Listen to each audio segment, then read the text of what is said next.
This screencast is about the doc specs for an English 102 essay.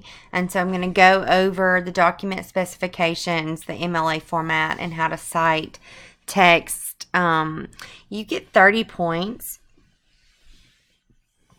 for MLA formatting in your essay. You get 10 points for your overall MLA format, which is exactly the same as the specifications for your 101 essay from last term. You get 10 points for your in-text or parenthetical citations within your text, how those are properly formatted. And then you get 10 points for your works cited document. So let's start with the easy one, the one that you're familiar with, the overall specs for MLA specs for your document. So just like you did last semester, you have a running header here. This should be Times New Roman 12-point font. We got a lot of people just insisted on letting that default to Arial. I think it defaults to Arial in Google Docs. So change that. It has to be Times New Roman 12-point font, not 11, not some other font. Times New Roman 12-point font, last name, and then insert a page number so that every page has an increasing page number all the way through. Then you return underneath your header. Your first line should be your name, my name, Miss Lloyd, English 102, and then the date, and that's in the day, month, year format, 21st January 2018.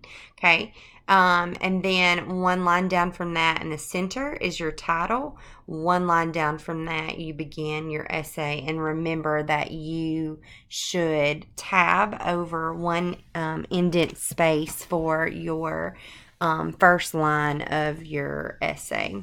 So that's your overall MLA format. Remember that the entire document should be Times New Roman 12-point. It should be double spaced.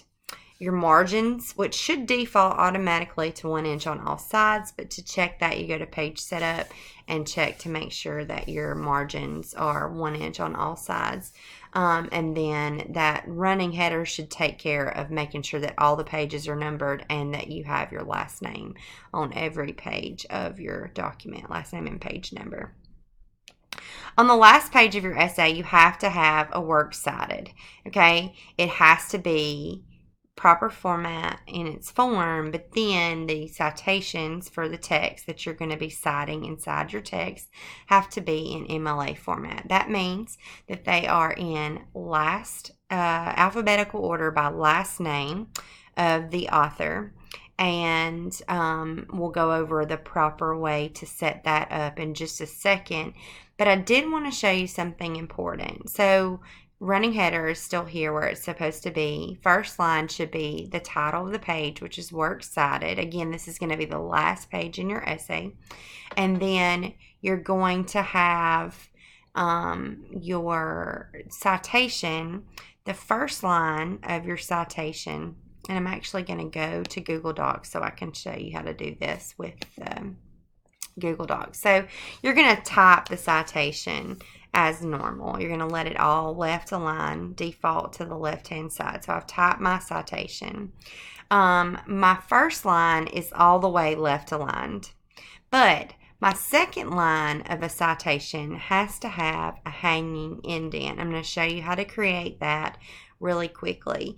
It's a little tricky when you first get started, but it will become more and more familiar to you. What I would suggest that you do with every essay is once you have your format correct, once you have your works cited format correct, I would kind of save that as your 102 document starter or whatever, and then just plugging in your new information so you don't have to mess with all this retooling the MLA format. So to create a hanging indent for the second line of every citation, which should look like this second one, Faulkner William, left align the first line, second line indented in .50 space.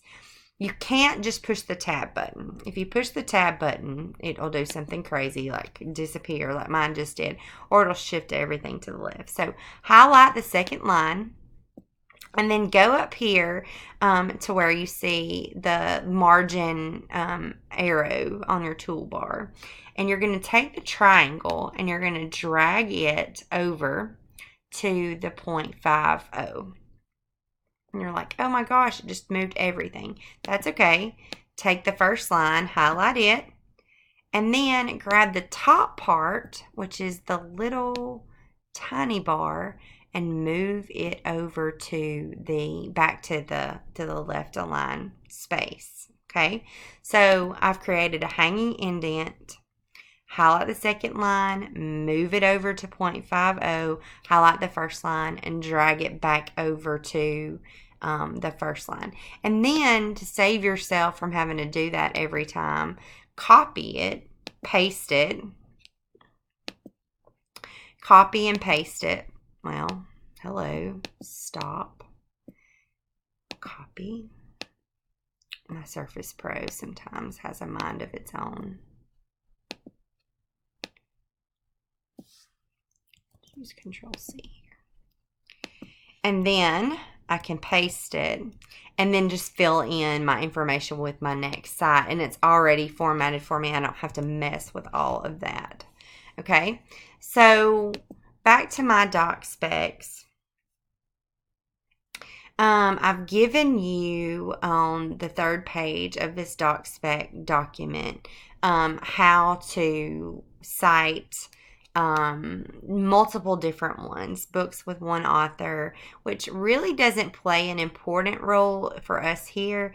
The second one, and I'm going to star it for you if I can.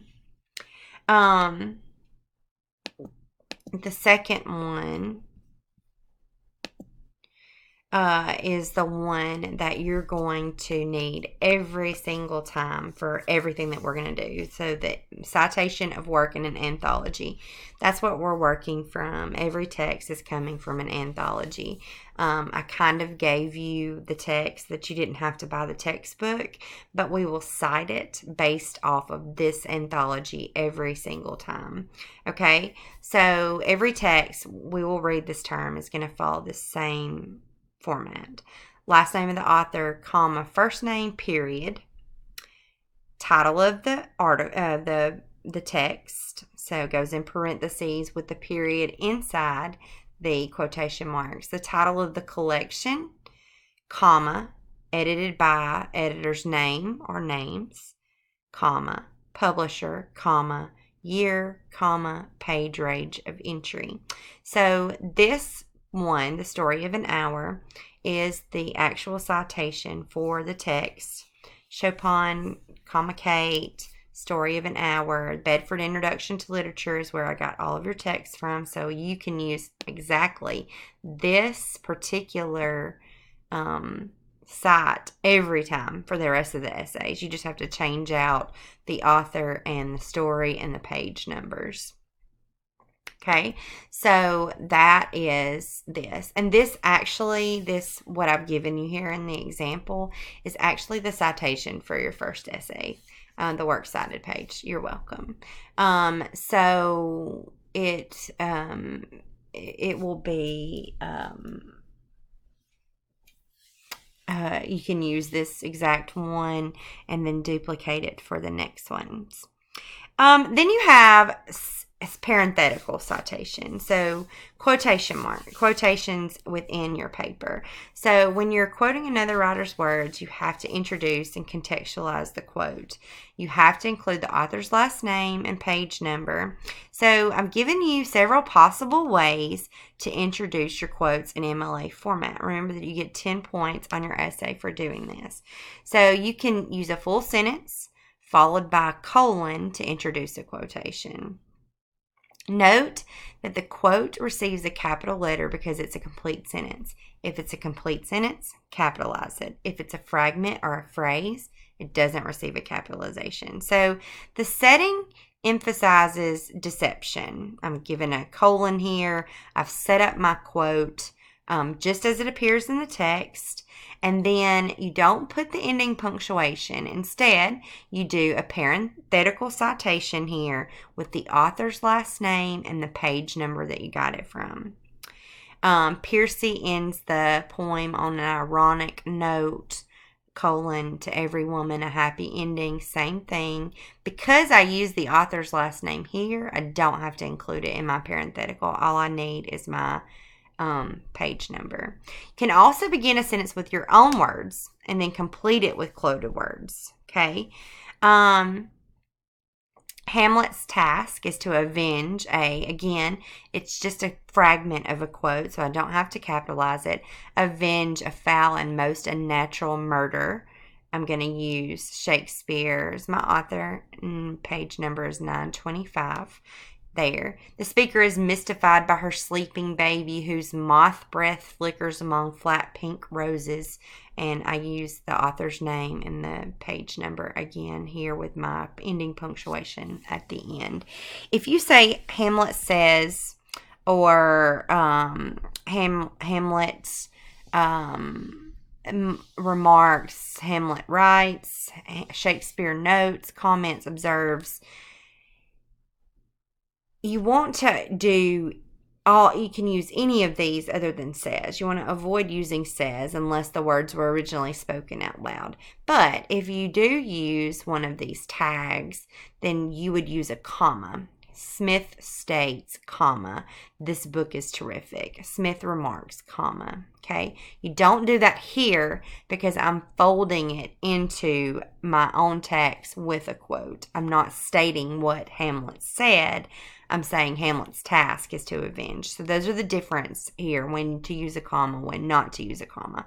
Wouldn't use one here, but if I say Smith states, comma, this book is terrific, I would use that. And again, because I use the author here, I don't have to use it in my parenthetical. If your lead into the quotation ends in that or as, do not follow it with a comma. Smith points out that millions of students would like to burn this book. It's not the same thing, so I do not use a comma. That or as. Okay? No punctuation appears inside the quotation marks with the exception of exclamation marks and question marks. Okay?